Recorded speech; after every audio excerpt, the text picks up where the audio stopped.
My name is Gwendolyn Harper. This is my final project presentation for URPA 5355, Nonprofit Organizations and Public Policy. I chose to do my final project on the school choice, school voucher debate, which is currently going on the national and many state levels.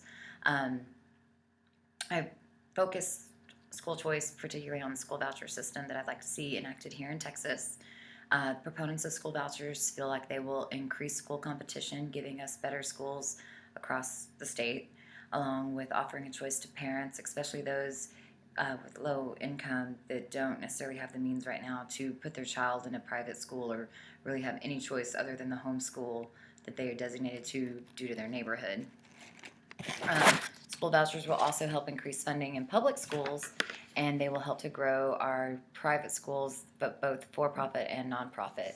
The biggest detractors that I saw against school vouchers were the idea that they would depress public schools by taking money away from them, and that they were also a conflict of separation of church and state. Regarding nonprofit policy with school vouchers, there are many major foundations that are involved in the school choice debate. The Milton Friedman Foundation for Educational Choice, which was founded in 1996 by Milton and Rose Friedman, centers its efforts on educating the public about school choice, working to shape and promote public policy that supports school choice on a state and national level, and also devoting many of their resources to the research of school choice and relaying that data back to the public. The Walton Family Foundation in Arkansas is also a strong proponent of school choice. They're working to introduce legislation not only in Arkansas but in other states that promotes a school voucher system. Much of the research I did for my project came from nonprofit organizations, some involved in education, others in policy.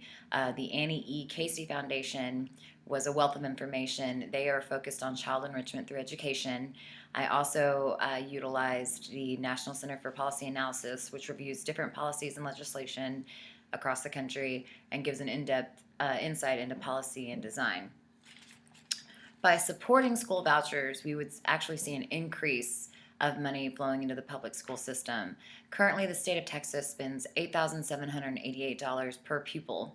The school voucher system is designed to be more supplemental, so they're looking at vouchers being somewhere between $5,000 and $6,000. So if a parent decides to utilize that voucher and send their child to a private school or any school of their choice other than the home school that that child is designated to, then they take the $5,000 or $6,000 with them to put towards tuition, but then the other $2,000 to $3,000 that is the difference between the voucher and what the state spends now would be left at that school, and that school could utilize that money to hire better teachers or give raises to the teachers that they already have.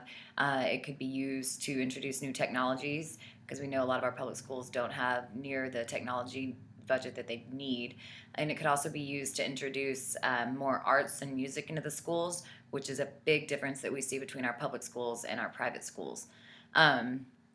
So that kind of eradicates the argument that the public schools would be more depressed, because by utilizing these vouchers, more money would actually get to stay at the public school. Regarding the separation of church and state, the way that the voucher system is written, the states aren't allowed to dictate where those vouchers are utilized. So a parent could decide to take that voucher and put their child in Catholic school or Hebrew school or an independent day school.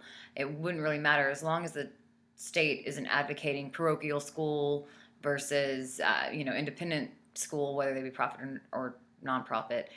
There's no designation or endorsement by the state, so there is not a conflict of the state promoting any kind of religion.